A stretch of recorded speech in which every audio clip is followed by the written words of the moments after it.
Mi hermana se metió con mi pareja, arruinó mi compromiso, quedó embarazada y ahora toda mi familia me trata como la mala por no asistir a su baby shower. ¿Soy yo la que está mal? Pero supongo que lo justo sería empezar por el día en que encontré el anillo. No donde me lo esperaba, ni en el cajón de mi novio, ni en la mochila donde solía esconder cosas, sino en el maldito baño del cuarto de huéspedes. En la repisa, al lado de la pasta dental. Estaba ahí como si fuera cualquier porquería. Un anillo de compromiso. El anillo con el que se suponía que íbamos a empezar una vida juntos. Y no estaba en mi casa. Estaba en la casa de mis padres, durante una visita familiar, justo después del cumpleaños de mi hermana. Sé cómo suena esto. Suena a historia sacada de una telenovela barata, y créeme, ojalá fuera. Porque ni siquiera me molesté al principio, solo me congelé. Pensé que tal vez era una coincidencia estúpida, que mi hermana había comprado algo similar en una tienda barata. Pero cuando lo tomé en la mano, sentí algo raro. Ese diseño lo había visto antes. Era el que él me había mostrado meses atrás en su laptop, cuando pensaba que yo estaba dormida. Lo reconocí al instante. Lo confronté. Esperé a que regresáramos a casa y le pregunté directamente. No me hizo esperar. Dijo que no podía seguir ocultándolo, que él y mi hermana estaban juntos, que no sabía cómo pasó, que fue un error, que fue algo emocional, que yo me había vuelto distante, que no había sido su intención, que empezó como una confusión y se volvió otra cosa, que lo sentía, que se suponía que iban a decírmelo después del fin de semana, que el anillo era para ella. Yo no dije nada. Literalmente, nada. Me quedé mirando su cara y lo único que sentí fue vacío. Ni rabia, ni tristeza, ni traición en ese momento. Solo un silencio raro. Como si todo se hubiera apagado. Me fui a dormir esa noche sin decir una palabra. Él durmió en el sofá, creo. A la mañana siguiente, me fui. Dejé mis cosas. Me subí al coche y manejé hasta la casa de una amiga en Flagstaff. No le conté nada. Solo le pedí quedarme unos días. Y durante esas 72 horas no hablé con nadie. Ni comí casi. Dormía por partes y cuando me despertaba no sabía dónde estaba. La que sí me escribió fue mi hermana. Un mensaje de texto. Solo decía, sé que estás molesta. Podemos hablar cuando quieras. Como si esto fuera un malentendido. Como si yo me hubiera ofendido por algo menor. Como si no hubiera arruinado toda mi vida con una sonrisa en la cara. Y lo peor es que mis padres lo sabían. Me enteré después. Me lo dijo mi tía, sin querer. ¿Y tú cómo estás llevando esto?, me preguntó, como si yo ya estuviera al tanto desde hace semanas. Yo no entendía. Y ahí me cayó todo encima. Mis padres lo sabían desde hacía más de un mes. Él les contó antes de que me lo dijera a mí. Y no solo no hicieron nada, organizaron una cena de cumpleaños para mi hermana como si nada. Me invitaron. Me sentaron al lado de ella. Y actuaron como si el mundo fuera normal. ¿Quieres saber lo peor? Que durante esa cena, mi hermana se reía. Me tocaba el brazo. Me preguntaba si seguía con el yoga. Si todavía quería mudarme a Austin. Me decía que me veía bien. Todo con esa cara de niña buena que ha perfeccionado desde que éramos pequeñas. Y yo como una estúpida, respondiendo con monosílabos, sin tener idea de que todo mi mundo estaba a punto de colapsar. No sé si la rabia vino después o si siempre estuvo ahí, en algún lugar. Pero cuando volví a casa de mi amiga y empecé a leer los mensajes viejos, ver las fotos, recordar cada mirada, cada salida, cada maldita conversación, me di cuenta de que había señales. Claro que las hubo, solo que yo no quise verlas. Porque ¿quién en su sano juicio imagina que su hermana, tu propia sangre, va a meterse con tu pareja? Y no solo eso, sino que va a aceptar un anillo. ¿Que va a querer casarse con él? Me fui de Arizona esa misma semana. Tiré el chip del teléfono. Me desconecté de todo. Y en medio de ese caos, lo único que no podía dejar de pensar era, ¿cómo carajo llegamos hasta aquí? No sé si fue cobardía o instinto, pero desaparecí. Me fui sin decirle a nadie a dónde. Apagué todo. Me llevé lo básico y manejé hacia el norte, sin un destino claro. Dormí en moteles de carretera, en uno de esos donde huele a cigarro aunque digan que es cuarto para no fumadores. No comía bien, no dormía bien, pero era eso o quedarme en un lugar donde todo me recordaba a ello, porque cada esquina de mi departamento tenía su rastro. El sofá donde se sentaban los dos cuando venían mis papás. La cocina donde ella me ayudó a preparar su pastel de cumpleaños el año pasado. Hasta la toalla que dejaba él en la puerta del baño. Todo tenía algo de ello. Era como si me hubieran infestado la vida. No me dejaban espacio para respirar. Pasé la primera semana sin hablar. Literal. Ni con la señora del motel, ni con la chica del café. Solo asentía con la cabeza. Y lo peor es que en medio de todo eso, la gente seguía viviendo su vida. Veía familias cenando, parejas abrazándose en gasolineras. Vi un tipo besar a su novia en el estacionamiento de un Walmart. Y me daban ganas de gritar. Gritarles que todo era mentira, que no confiaran, que las personas te apuñalan por la espalda con una sonrisa. Que una hermana puede traicionarte y actuar como si fueras tú la loca. Después de eso vinieron los mensajes. No de ellos, al menos no de inmediato, sino de mi madre. Ella fue la primera. Me escribió un correo larguísimo que no tuve ni ganas de leer completo. Lo único que vi fue la frase: no puedes seguir huyendo, tienes que enfrentar la situación con madurez. Madurez. Esa palabra me dio asco. ¿Qué clase de madurez hay en tener que mirar a la cara a dos personas que te destruyeron y fingir que todo está bien porque la familia es lo primero? ¿Y por qué se supone que yo soy la que tiene que aguantar? Luego vino el siguiente correo. Esta vez sí lo leí. Porque me mencionaba una cosa que me dejó fría. Estaban planeando hacer una comida familiar para anunciar oficialmente el compromiso de mi hermana con mi ex. Y me invitaban cordialmente, como si fuera una fiesta cualquiera. Como si fuera una boda más. Mi madre, sin ningún tipo de tacto, escribió: sabemos que es incómodo para ti, pero sería un gesto bonito si pudieras venir. Ella sigue siendo tu hermana. Ahí fue cuando me di cuenta de que nadie iba a estar de mi lado. Nadie. Ni mis padres, ni mis tíos, ni siquiera los amigos en común que teníamos con mi ex. Algunos me mandaron mensajes tipo: qué fuerte todo esto, pero ninguno cortó relación con él. Nadie se puso en mi lugar. A nadie le importó que hubiera estado con él por más de 5 años, que hubiéramos hablado de casarnos, de tener hijos, de comprar una casa en el centro, que yo había estado ahí cuando él perdió el trabajo, cuando su madre enfermó, cuando no tenía ni para pagar el alquiler. Fui yo la que estuvo. Y ahora ella es la que se queda con todo. Cuando empecé a contar esto a un par de personas, no amigas cercanas, más bien conocidas que me crucé por ahí, gente sin contexto, todos reaccionaban igual, con una cara de incomodidad, como si no supieran qué decir. Uno hasta me preguntó si acaso yo no veía venir lo de ellos dos, como si fuera mi culpa, como si la traición fuera esperable, como si yo hubiera fallado como mujer por no anticipar que mi pareja y mi hermana estaban teniendo algo a mis espaldas. Y entonces sí, llegó el mensaje de ella, no uno seco, como el primero. Esta vez era una nota de voz. Lloraba. Decía que todo fue un error, que se había enamorado sin querer, que lo intentó evitar, que se sentía una mierda, que no quería perderme, que yo era su única hermana, que nunca había querido lastimarme, que estaba dispuesta a hacer lo que fuera por recuperarme. Y no te voy a mentir, por un segundo sentí algo, una parte de mí que quería abrazarla y decirle que la perdonaba, porque crecimos juntas, porque compartimos cuarto, ropa, secretos, porque cuando éramos niñas yo la defendía de todo el mundo, porque era la persona que más quise en este planeta, pero me duró poco, porque me acordé de su cara en esa cena, la manera en que me miraba, como si no pasara nada, la forma en que se reía, como si no llevara meses acostándose con el hombre con el que yo pensaba casarme. Después de eso, bloqueé todo. Números, redes, correos. Me fui más al norte. Llegué hasta Idaho sin darme cuenta. Nunca había estado tan lejos sin un plan. Pero no quería estar cerca de nadie. Empecé a trabajar en un café pequeño, de esos que abren a las 6 de la mañana y se llenan de gente mayor. Nadie me conocía. Nadie me preguntaba cosas personales. Y por un tiempo, eso fue suficiente. Hasta que un día alguien del pasado me encontró. Y ahí es donde la cosa se empezó a poner peor. Porque resulta que el compromiso no era lo único que estaban ocultando. Me encontró una prima. No era especialmente cercana, pero habíamos compartido varias navidades, vacaciones familiares, ese tipo de cosas. Me escribió por Facebook, porque al parecer fue la única red social que olvidé cerrar o borrar.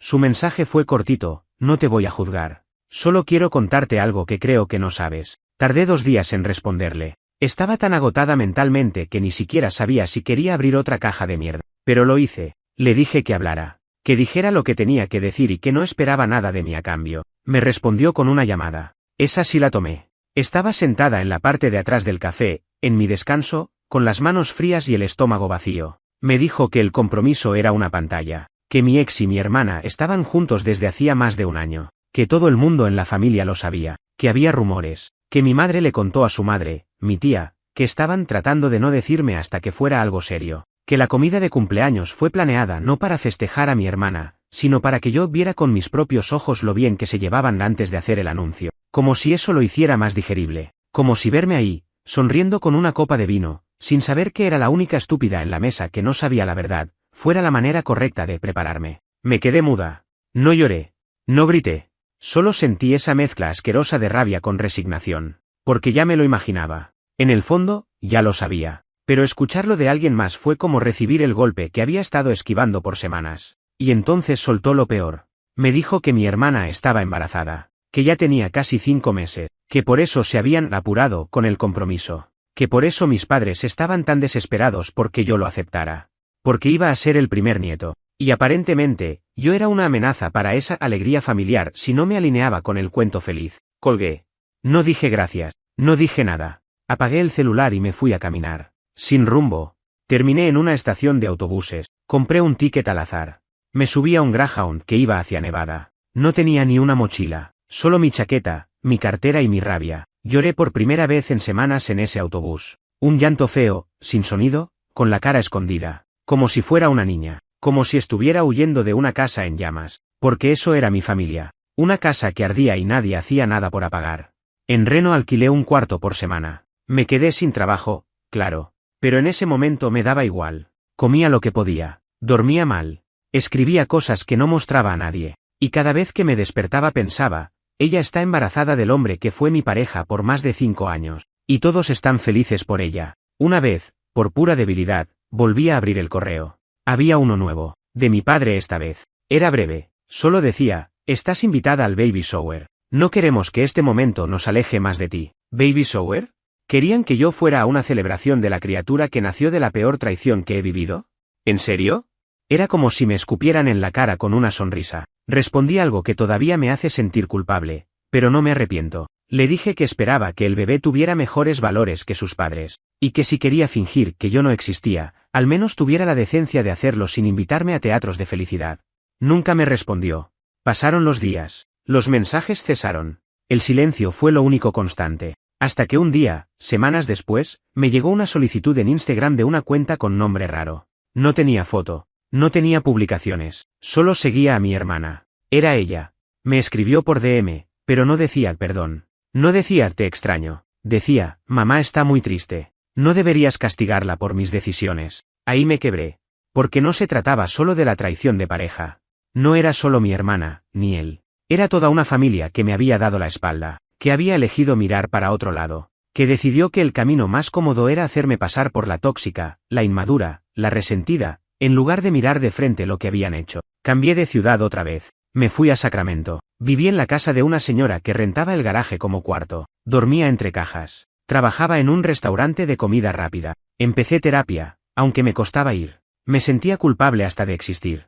Como si todo lo que me pasaba fuera por mi culpa. Como si yo hubiera fallado en algo básico. Y justo cuando pensaba que nada podía sorprenderme más, una conocida, una excompañera del trabajo donde él y yo nos conocimos, me escribió para decirme algo que me sacudió todo. Y fue entonces que entendí, que ni siquiera había sido la primera vez que él me traicionaba. Esa chica que me escribió se llama Clara. No éramos amigas. Apenas habíamos coincidido en algunos turnos cuando yo trabajaba en la oficina donde conocí a él. Pero algo me decía que si ella estaba escribiéndome ahora, después de tanto tiempo, no era por nostalgia. Su mensaje era corto, como todos los que me caen últimamente, sé que no tengo derecho a meterme, pero creo que hay cosas que deberías saber. Si te parece bien, dime dónde y cuándo. La cité en una cafetería. Una de esas que están al lado de estaciones de tren, donde nadie te presta atención. Llevaba días sin dormir bien. Sentía como si todo mi cuerpo estuviera en alerta constante, esperando más mierda. Ya ni lloraba. Tenía los ojos secos, hinchados, como si hubieran decidido dejar de cooperar conmigo. Clara llegó puntual. Se veía nerviosa, y no me extraña. Lo que tenía para decir no era poca cosa. Se sentó, pidió un café, y me soltó todo de una vez, sin rodeos. Me dijo que él, mi ex, me había engañado al menos 2 veces más durante nuestra relación. Que una fue con una chica del trabajo. Una becaria que estuvo solo 3 meses. Que se rumoreó en la oficina porque los vieron salir juntos, porque él la llevaba a casa en el carro, porque una vez alguien los escuchó discutir en el estacionamiento. Que cuando esa chica renunció, él actuó como si no hubiera pasado nada. Clara pensó en decírmelo en su momento, pero no quiso meterse. La otra vez fue peor. Porque fue con una conocida mía. No amiga, pero alguien que estuvo en mi cumpleaños. Que se sentó en mi mesa. Que brindó conmigo. Y después se acostó con él en un viaje que hicieron con un grupo del trabajo. Clara me mostró mensajes, chats que ella había guardado porque, según dijo, siempre tuvo un mal presentimiento. Me enseñó capturas donde él hablaba de mí como si fuera un estorbo. Como si yo fuera la mujer que no entendía su naturaleza. Que no era lo suficientemente abierta. Que lo limitaba. Casi vomité ahí mismo. Literal.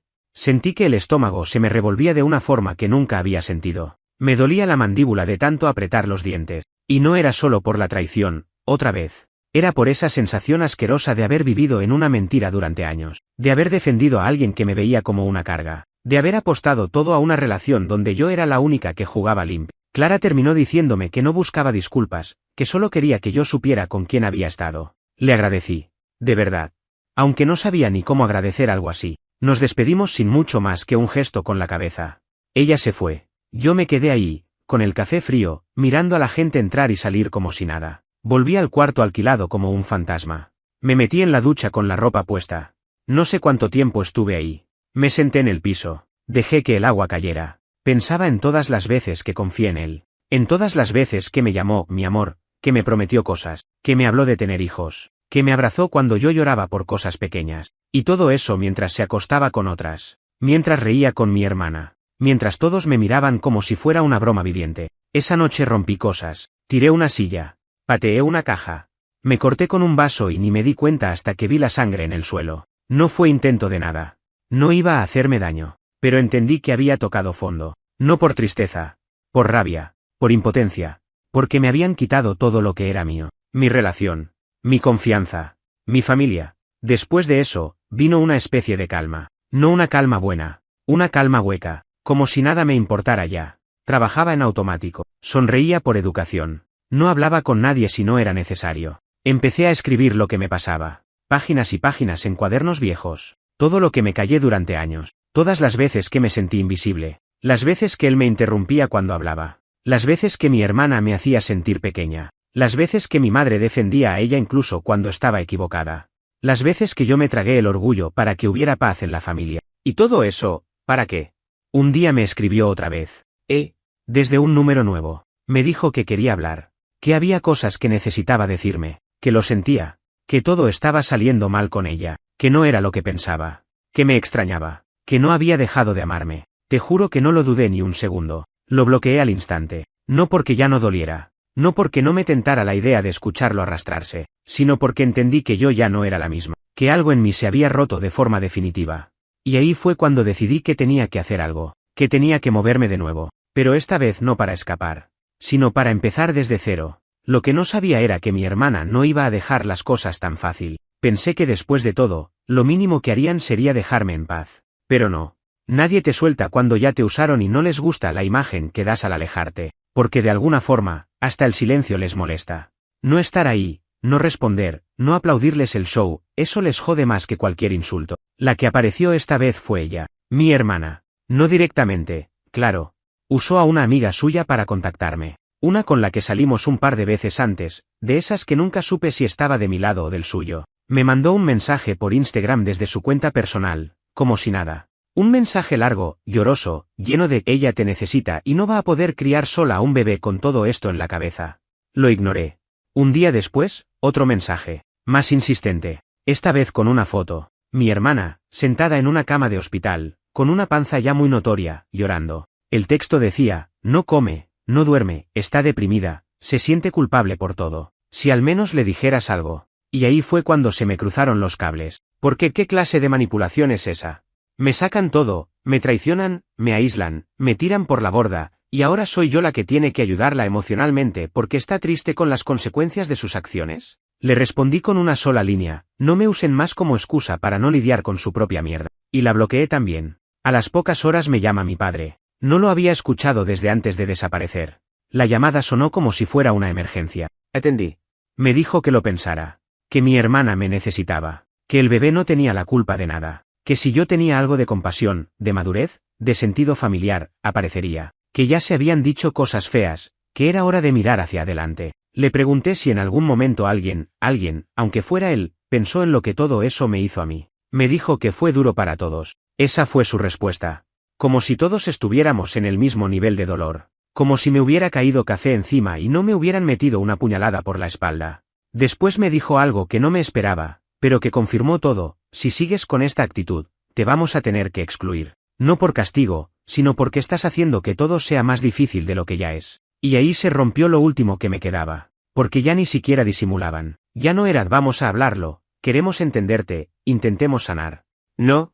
Ahora era, o te callas y tragas, o quedas afuera. Y lo dijeron como si ellos fueran los dueños del concepto de familia. Como si ellos pudieran decidir quién pertenece y quién no. Colgué sin decir más. Esa misma noche, mientras buscaba dónde mudarme otra vez, me llegó un correo de ella. No esperaba mucho, pero lo abrí. Era una carta larguísima, más de 3 páginas, con todo el drama que te imaginas, que no fue planeado, que se sentía sola, que él la buscó a ella, que se sintió querida por primera vez, que no supo cómo parar, que había algo roto en ella, que pensó que yo era fuerte y que no me iba a afectar tanto, que la maternidad le había cambiado la cabeza, que ahora veía lo importante que es tener una hermana, que quería que su hijo creciera sabiendo que tenía una tía que lo amaba. Cerré el correo y no dije nada, lo marqué como spam. No porque no me doliera, me dolía cada palabra, pero porque ya no confiaba en nada, y porque cada vez que hablaban de reconciliación era para beneficio de ellos, no mío. La idea de ser la tía del hijo que nació de esa traición me resultaba imposible de digerir. No por el bebé, claro, pero porque me estaban pidiendo que me convierta en espectadora de la nueva vida que construyeron sobre los restos de la mía, que sonriera, que trajera regalos, que posara para fotos como si no hubieran convertido mi existencia en un chiste de mal gusto. Y lo peor, lo que nadie entendía, es que yo no estaba enojada solamente por lo que hicieron. Estaba enojada porque nunca dijeron la verdad. Nunca pidieron perdón de verdad. Nunca se sentaron a mirarme a los ojos y asumir la responsabilidad. Todo pasó, no supimos manejarlo, ya está hecho. Pasaron unas semanas sin más contacto. Me mudé a una habitación en Oakland. Conocí a una chica que alquilaba un cuarto barato. Vivía sola, tenía 2 gatos, trabajaba desde casa. Se notaba que también venía de un pasado difícil. Me dejaba en paz. Nos entendimos sin hablar mucho. Me sentí por primera vez un poco segura. Lo suficiente como para volver a trabajar, aunque fuera de mesera. Y ahí fue cuando recibí el mensaje de una amiga. Una de esas que sí se alejaron cuando todo pasó, pero que por alguna razón seguía siguiéndolos a ellos en redes. Me mandó una captura. Una foto publicada por mi madre. El bebé ya había nacido, en brazos de mi hermana. Y en el pie de foto decía, nuestro milagro. El niño que nos unió más que nunca como familia. Nos unió. Ahí entendí que para ellos, mi ausencia no era una pérdida. Era un alivio. Habían cerrado la historia. Habían reescrito el guión. Yo era un borrón más en el álbum. Y en ese momento, algo en mí decidió que ya no iba a seguir tratando de explicar por qué me alejé. Ni a ellos, ni a nadie. Después de esa foto entendí que no quedaba nadie. No había vuelta atrás. No había conversación pendiente. Nadie me esperaba. Nadie me echaba de menos. Solo seguían con su vida, como si yo hubiera sido una nota al pie. Como si mi historia no hubiera importado más que para darle contexto a la de ellos. Y aún así, me costó soltarlo. Había días en los que me levantaba con esa idea, tal vez exageré. Tal vez debería llamarla. Tal vez podría, no sé, aparecer un día y ver al bebé. Al menos verlo. Solo una vez. Me venían esas cosas. No por ellos, sino porque soy humana. Porque me criaron para creer que el amor familiar está por encima de todo. Que no importa lo que pase, hay que volver. Que perdonar es lo correcto. Que estar sola es lo peor que puede pasarte. Pero después me miraba en el espejo. Me veía ojerosa, con la piel apagada, con una tristeza que se me pegó al cuerpo como humedad. Y pensaba, ¿por qué mierda tengo que ser yo la que vuelve? Yo no hice esto. Yo no robé a nadie. No mentí. No fui la que jodió la vida del otro con una sonrisa. Ahí es donde empecé a escribir esta historia. No para hacerme la víctima. No para que me den la razón. Sino porque necesitaba soltarlo. Ya no podía seguir hablando sola en mi cabeza. Mientras tanto, las cosas afuera eran grises. Sobrevivía.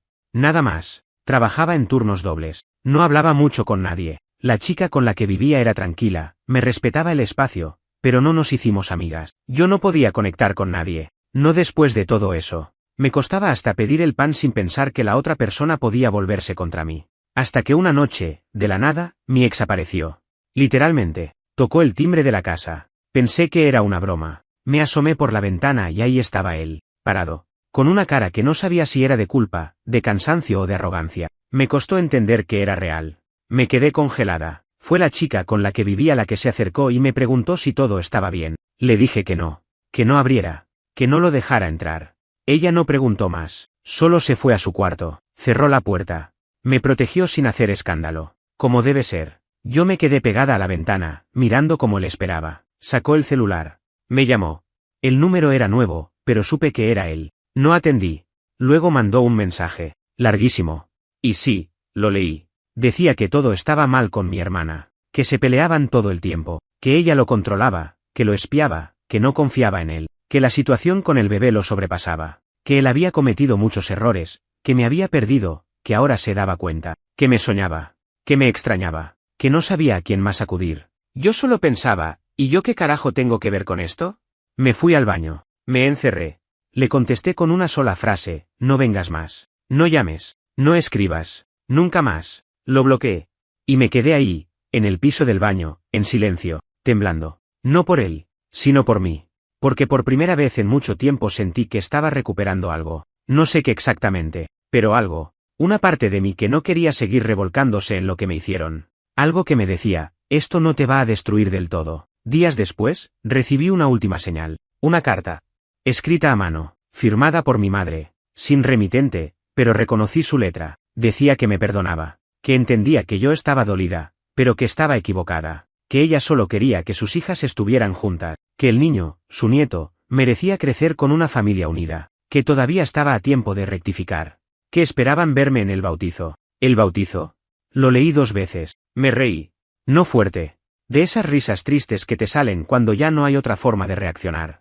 La rompí. Literal. La hice pedazos y la tiré al inodoro. Y ese fue el último contacto. Desde entonces, nada. Silencio total. ¿Me siento mejor?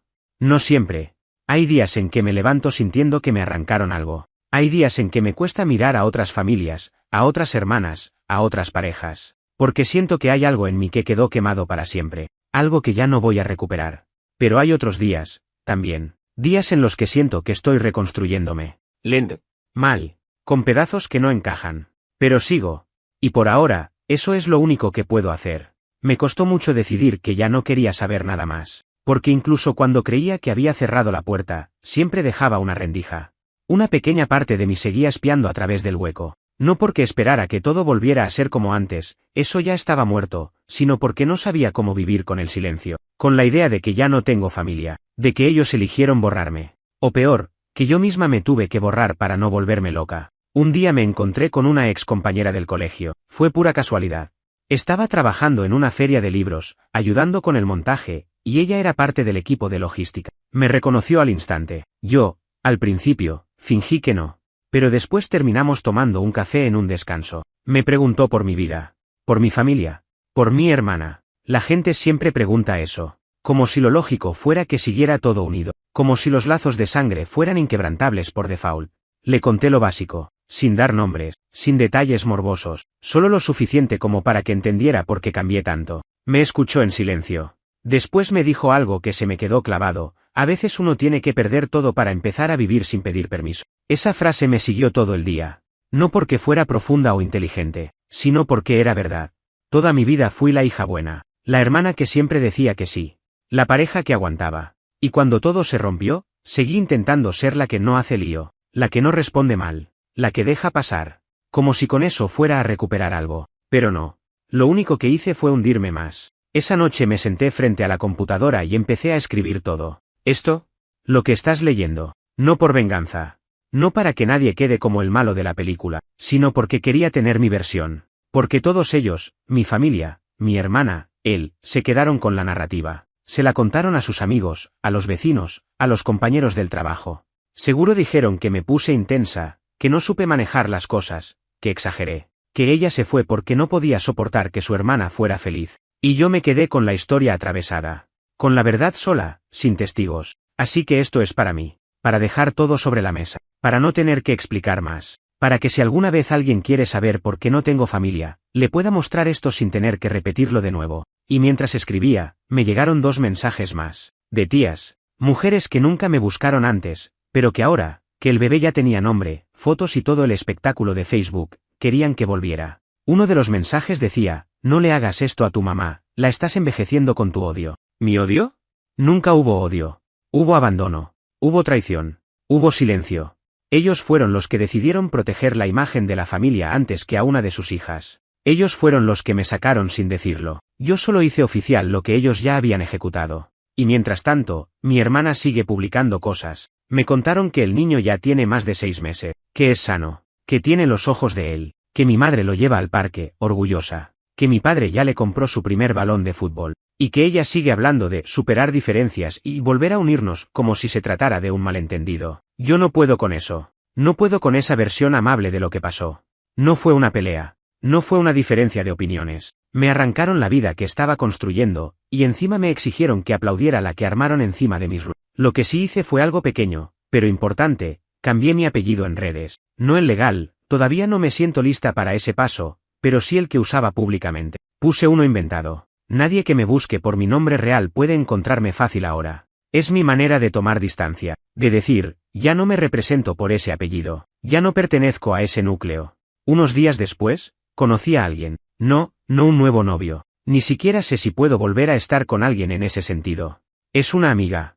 Una persona con la que conecté sin buscarlo. Una mujer que también rompió con su familia por razones distintas, pero igual de dolorosas. Nos hicimos compañía sin necesidad de explicarlo todo, porque nos entendimos desde el lugar del vacío. Ella me dijo algo que no se me olvida: a veces la familia no te traiciona. A veces te muestra quién fue siempre. Y con eso cerré el día. No hay final feliz todavía, solo esto: sobrevivir. Mantenerme entera lo mejor que puedo. Poner límites, no responder. No volver atrás. Y cada tanto, escribir un poco más de esta historia, no para revivir el dolor, sino para asegurarme de no olvidarlo. Porque si algo me enseñó todo esto, es que hay dolores que no se superan con perdón, ni con terapia, ni con el tiempo. Hay dolores que uno simplemente aprende a cargar. Pensé que terminar esta historia iba a sentirse como un cierre, como si al escribirlo todo, al dejarlo en palabras, se pudiera soltar un poco. Pero no. Es raro. No siento alivio. No siento paz. Solo un cansancio profundo. Un peso constante. Como si arrastrara un cuerpo invisible conmigo todo el tiempo. No se ve. Nadie lo nota. Pero está ahí. Después de la última vez que alguien de mi familia me escribió, una prima lejana queriendo saber si seguía molesta, decidí cambiar de número. Otra vez. Lo hice sin pensarlo mucho. Como cuando uno se rapa el pelo después de una ruptura. No arregla nada, pero te da la ilusión de control. Era eso. Un acto mínimo de independencia. La verdad es que me acostumbré a vivir sola. No digo sin gente alrededor, sino sola de verdad. Sin raíces, sin nadie a quien llamar cuando me pasa algo importante. Si me enfermo, no hay madre que venga. Si me pasa algo bueno, no hay padre que me abrace. Si tengo miedo, no hay hermana que me diga que todo va a estar bien. Y eso no es una queja. No lo digo con dramatismo. Es una constatación. Así es. Así se siente. Es vivir sabiendo que nadie va a venir a salvarte. Que el cariño que das y recibes va a tener que construirse desde cero, con gente nueva, con mucha paciencia, con menos garantías. Hay días en que me la banco bien. Me levanto, hago café, trabajo. Veo una película, salgo a caminar. Escucho música vieja. Escribo. Me río de algo tonto en internet. Pienso en proyectos nuevos. Me siento más fuerte que nunca.